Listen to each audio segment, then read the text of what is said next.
The morning sunlight had just started spreading across the rooftops when the first scream echoed through our quiet neighborhood. A golden, soft hue washed over the street, but what it revealed, shattered our entire town. That was the morning everyone realized the HOA had built something no one had ever approved, something enormous, luxurious, and unbelievably illegal. 14 massive luxury mansions. And not just anywhere. They were built on protected federal land. My name is Daniel Brooks. I had lived in the Hawthorne Ridge community for 7 years, and in all that time, something about our HOA, especially our president, Richard Hale, always felt off. He walked like he owned every sidewalk, talked like he controlled every sunrise, and smiled like laws didn't apply to him. This morning, his smile died. I first noticed the shadows, huge rectangular silhouettes stretching across the protected forest right behind my backyard. At first, I thought maybe the sunlight was playing tricks on me. But as the rays grew brighter, the shadows grew clearer. Walls. Balconies. Glass. Construction vehicles. And then. Mansions. 14 of them. Built overnight. Impossible. Built secretly. Absolutely. My neighbor, Mrs. Collins, ran out holding her phone, yelling, "Daniel. Look at this. How did they build luxury mansions without anyone knowing?" She wasn't lying. These weren't normal houses. These were megastructures, 3-story glass mansions, infinity pools hanging over cliffs, marble driveways still shining with construction dust. And then I saw the trucks. 2 giant Caterpillar excavators. 4 cement mixers. A convoy of black unmarked pickup trucks parked behind the newly built structures.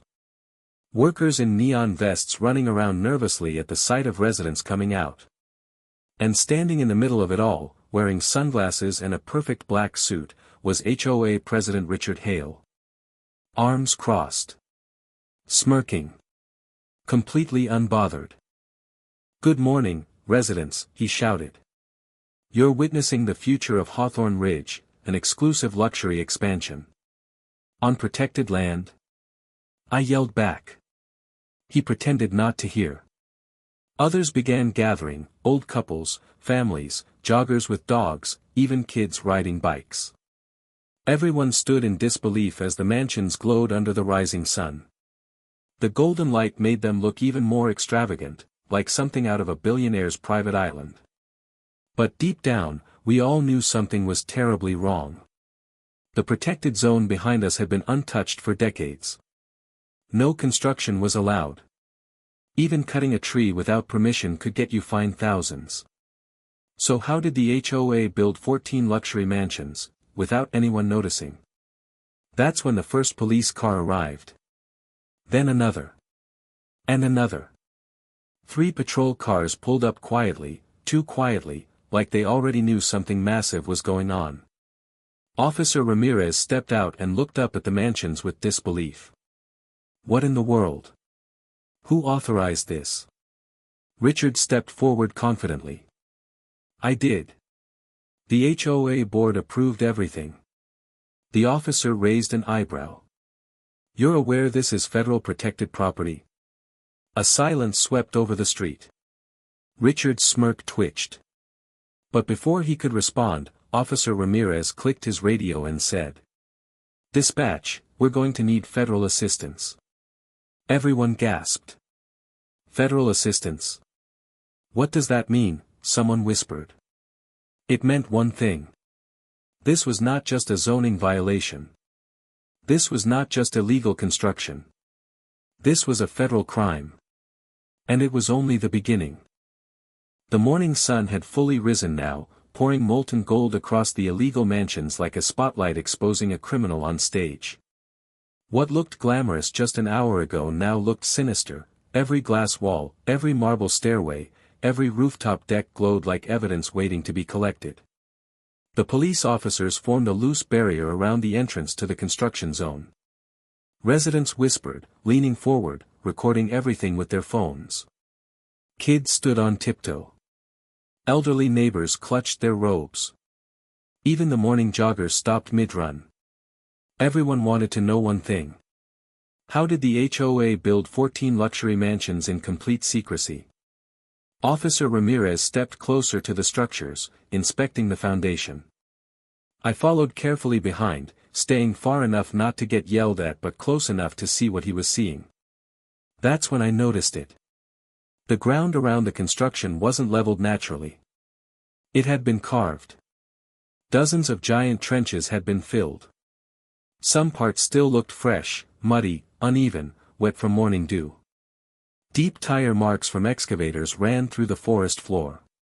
"Look at the soil lines," Ramirez murmured to his partner. "They've been digging for months. Months? Months, and none of us knew. How did they hide all this?" I asked out loud, unable to hold it in. Officer Ramirez gave me the same confused expression I felt. "They didn't want you to know. That's how." A familiar voice snapped from behind us. "Step away from the foundation. You're trespassing." Richard Hale. The HOA president marched toward us, his suit still spotless despite everything crumbling around him. His face was red with irritation, not guilt. "This is private HOA development," he announced. "You have no right to interfere." "Private?" Ramirez nearly laughed. "You built mansions on federal land." Richard didn't blink. "We expanded the HOA boundary." "That's impossible," I said. "Boundaries can only be changed by the county, and they haven't changed in decades." Richard's jaw tightened. He stepped closer, lowering his voice just enough for only a few of us to hear. "Boundaries are flexible when you know the right people." My stomach dropped. Bribes? Forged documents? Inside help? Before anyone could react, a construction foreman in a yellow vest came running from behind the biggest mansion. "Sir! You need to see this." Richard snapped, "Not now." But the foreman insisted, "It's urgent." Officers followed him, and curiosity shoved me and half the neighbors behind them. We circled around the mansion's backside, where the sunlight hit the ground at a perfect angle. And then we saw it. A massive slab of concrete, cracked open. It looked like a bunker lid. Officer Ramirez knelt and brushed away dust. Words began to appear. "U.S. government property, do not excavate." A shockwave ran through the crowd. "What is this?" a resident whispered. The foreman swallowed. We thought it was an old drainage vault." Officer Harris snapped, "This is federal infrastructure. Why would anyone build a mansion on top of it?" Richard stayed silent. For the first time since morning, he looked scared. Not worried. Not irritated. Scared. The foreman added, voice trembling, "There's more, sir. The other mansions, they're built on top of these two." "How many?" Ramirez asked. "All of them," the foreman admitted. "All 14 mansions. Built on top of federal underground structures. Protected land. Protected vaults. Protected territory. This wasn't a construction violation. It was a full-blown federal breach." Suddenly, a voice crackled through Officer Ramirez's radio. "Units be advised, federal agents are en route. ETA, 10 minutes. 10 minutes. Neighbors gasped, backed away, whispered rapidly. Some recorded. Some cried. Some just stared at Richard like he was the devil wearing a suit. The HOA president raised his hands defensively. "I can explain everything." Officer Ramirez shook his head. "You'll explain it to the feds." Richard stepped back, eyes darting left and right. He looked like a cornered animal. But he wasn't done yet. He pointed at me. "At least tell them the truth, you knew about this. You always hated the HOA. You." "What?" I stepped forward. "You're insane. You think I did this alone. Richard yelled. Half the board helped. Residents helped. People here. Officer Harris cut him off sharply. Enough. Step aside. And as Richard retreated under the rising sun, something inside me changed. This was no longer a mystery. This was a war. A war between truth and a man who built mansions on buried government land. And was about to face the people he deceived. The sun had climbed higher now, spilling bright morning light across the illegal mansions like a silent judgment. For a moment, everything felt frozen, the officers, the neighbors, the giant cracked bunker lid, and Richard Hale standing stiff in his immaculate suit. Even the breeze seemed to pause, as if the entire neighborhood was holding its breath. Then, far in the distance, a low hum cut through the stillness. At first, it sounded like a tractor. But it grew louder, sharper, heavier. People turned toward the sound. Joggers stopped. A man walking his dog froze mid-step. Kids put down their bikes and stared at the sky. And then we saw them. 3 black SUVs speeding down Hawthorne Ridge Boulevard, tires screaming against the asphalt. 2 unmarked vans following. And above them, a helicopter, slicing through the morning air. The foreman whispered, "Oh no, oh no no no." Officer Ramirez stepped aside instinctively. Everyone knew what this meant. The FBI wasn't just coming. They were already here. As the vehicles screeched to a halt near the line of police cars, the doors opened in perfect synchronized motion. Agents in dark jackets stepped out, calm, serious, and completely unaffected by the shocked crowd. The lead agent, a tall woman with sharp eyes and a badge clipped to her belt, walked straight toward the mansions. Her voice was steady enough to cut steel. "I'm Special Agent Marlowe. Who's in charge here?" Officer Ramirez nodded nervously. "We are securing the scene, ma'am. The HOA president is." "We know who he is," Marlowe interrupted. Her gaze snapped toward Richard like a laser locking onto a target. Richard visibly paled. "Mr. Hale," she said. "We need to talk." He tried to smile, but it came out stiff and broken. "Agents, welcome. I wasn't expecting." Marlowe raised a hand. "Save it." Residents gathered behind the police tape, whispering loudly, phones raised, mouths open. The mansions behind the agents looked strangely eerie now, the sunlight glinting off every forbidden window. A second agent approached the cracked concrete vault behind the largest mansion. "Ma'am," he called out, "we confirmed it. All 14 structures sit directly above federal infrastructure. These vaults contain communications systems, we don't yet know how much damage was done." Marlowe's jaw clenched. "This is bigger than zoning violations." She turned back to Richard. "You built luxury homes over protected government property. You damaged federal systems. And according to our preliminary checks, you used false permits, stolen funds, and unregistered contractors." Gasps rippled through the crowd. Richard raised his hands defensively. "It wasn't just me. I didn't approve anything alone. The board." "The board?" Marlowe stepped closer. "We have emails, Mr. Hale. Documents. Transactions."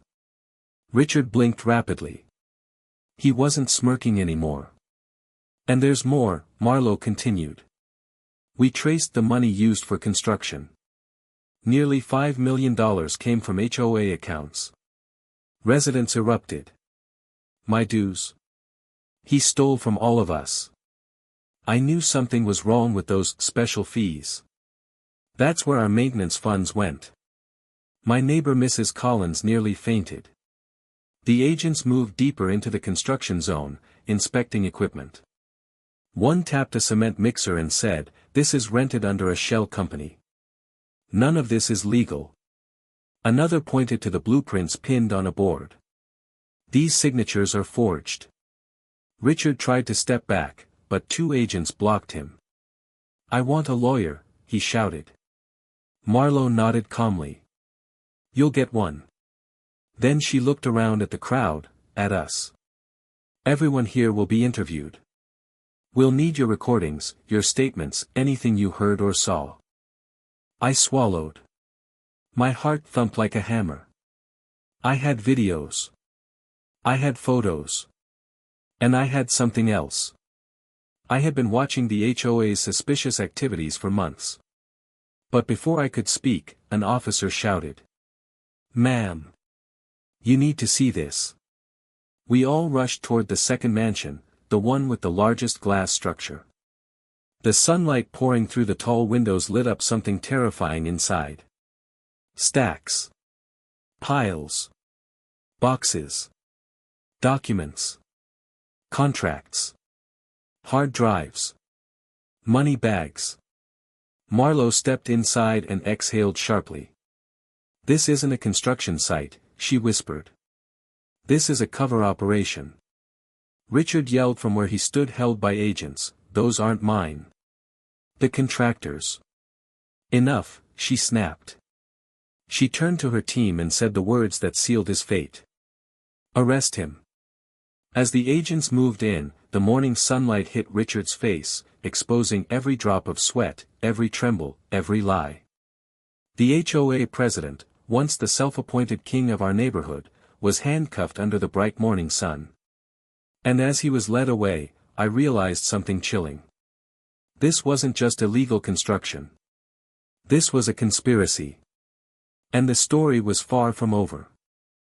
The morning sunlight streamed through the high windows of Ridge County Courthouse, casting long golden beams across the polished wooden floor. It felt strange, almost surreal, how peaceful the courtroom looked, because outside, our entire neighborhood had become a battlefield of reporters, legal teams, and furious homeowners demanding justice. Inside, tension choked the air. Rows of residents filled the benches, whispering anxiously. Police officers stood along the walls. FBI agents watched everything with cold precision.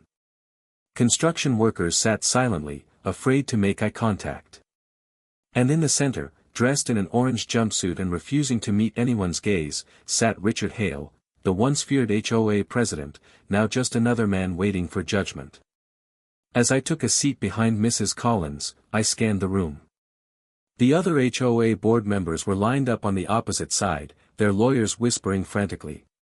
Some members were shaking. Some looked ashamed. And some still acted like they had done nothing wrong at all.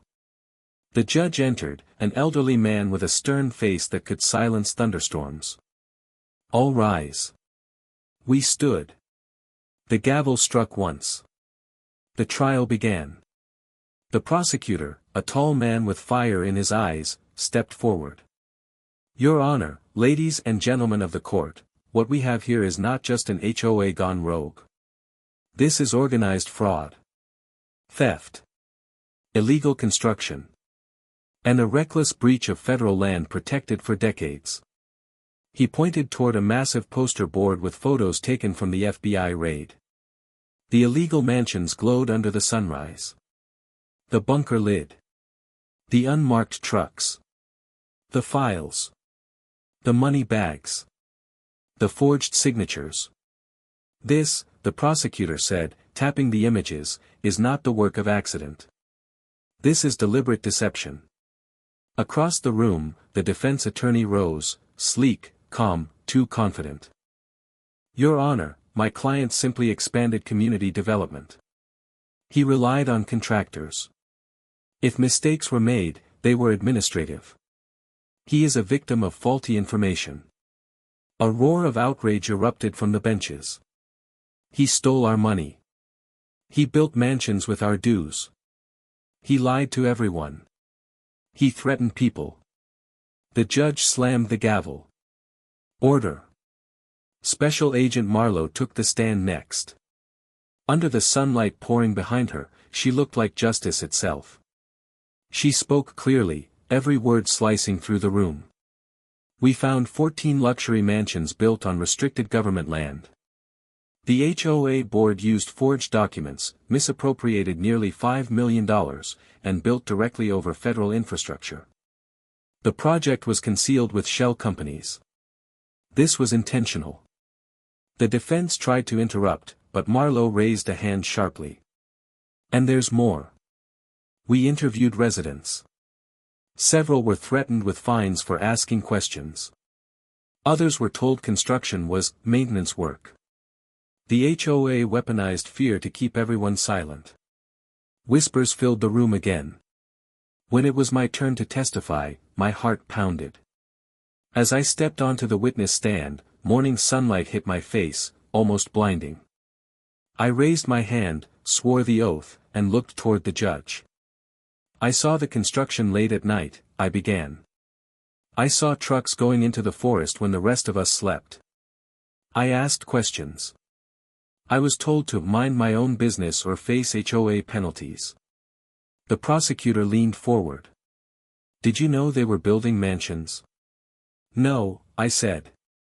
We all found out the same morning the FBI did. A ripple passed through the room. When I stepped down, Marlowe gave me a small nod. By midday, the courtroom atmosphere was boiling. Contractors blamed the HOA. The HOA blamed the contractors. Board members blamed Richard. Richard blamed everyone but himself.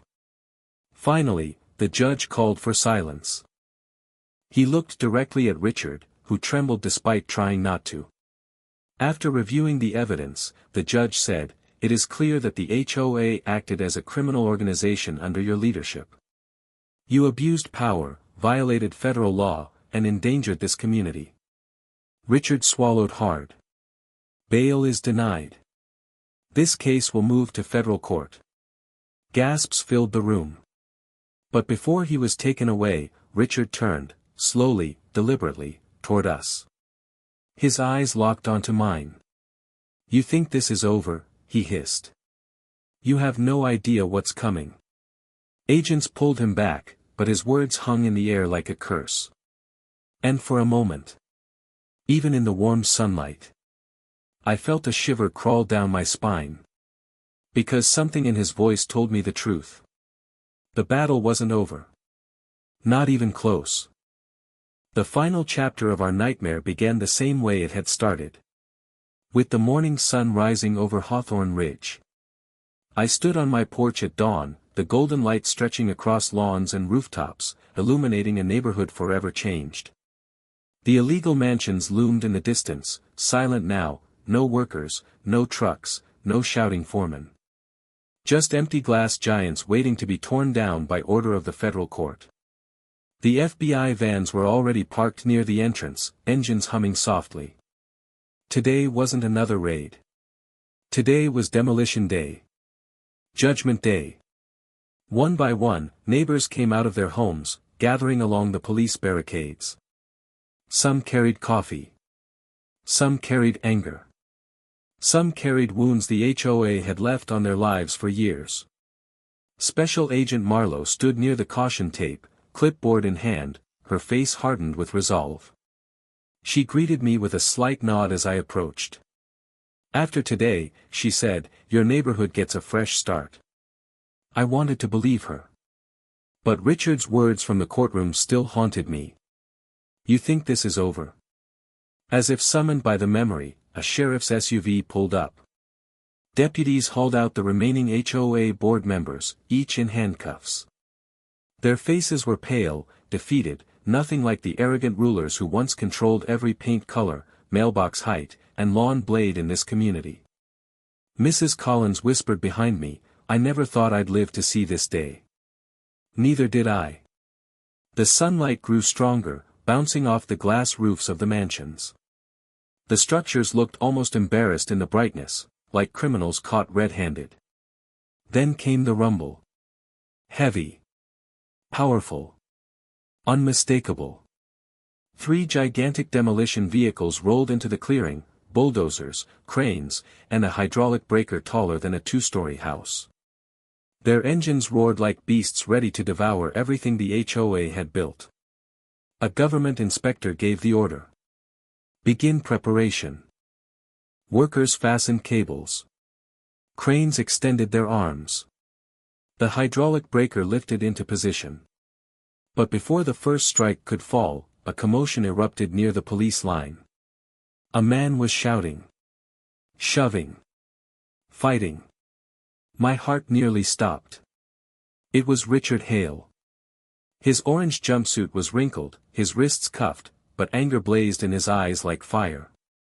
Deputies tried holding him, but he lunged forward, shouting through gritted teeth.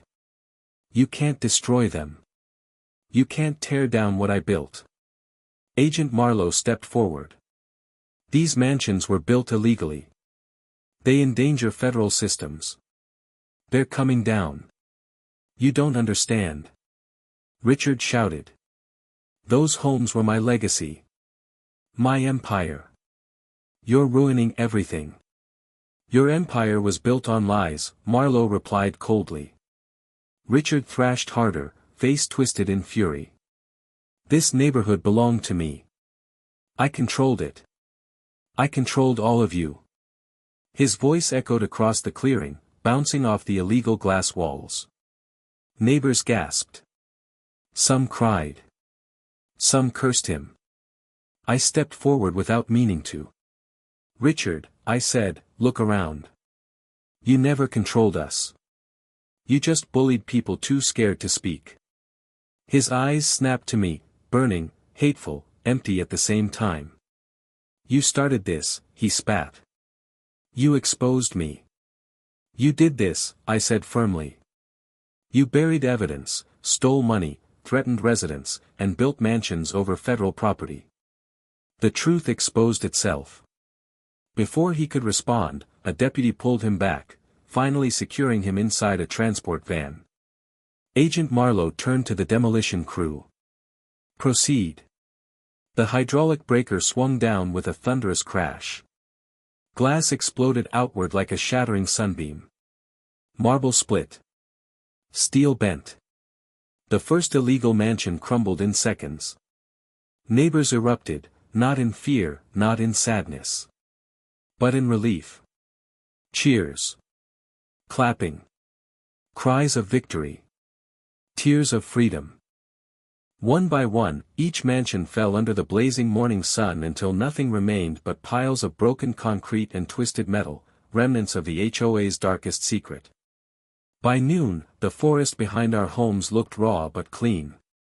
Federal teams began marking the land for restoration. The protected zone would heal. Agent Marlowe approached me one last time. You helped make this possible, Daniel, she said. Your neighborhood owes you. I shook my head. We all did this. Every resident who spoke up. Every officer who stepped in. Every person who refused to stay afraid. She smiled faintly. Hawthorne Ridge is free now. As the sun reached its peak, warming the newly liberated land, I realized the truth. HOA power didn't die because of the FBI. It died because the people finally stood up. And in the golden light of that morning, with the mansions reduced to dust and justice finally delivered, Hawthorne Ridge felt like home for the first time in years.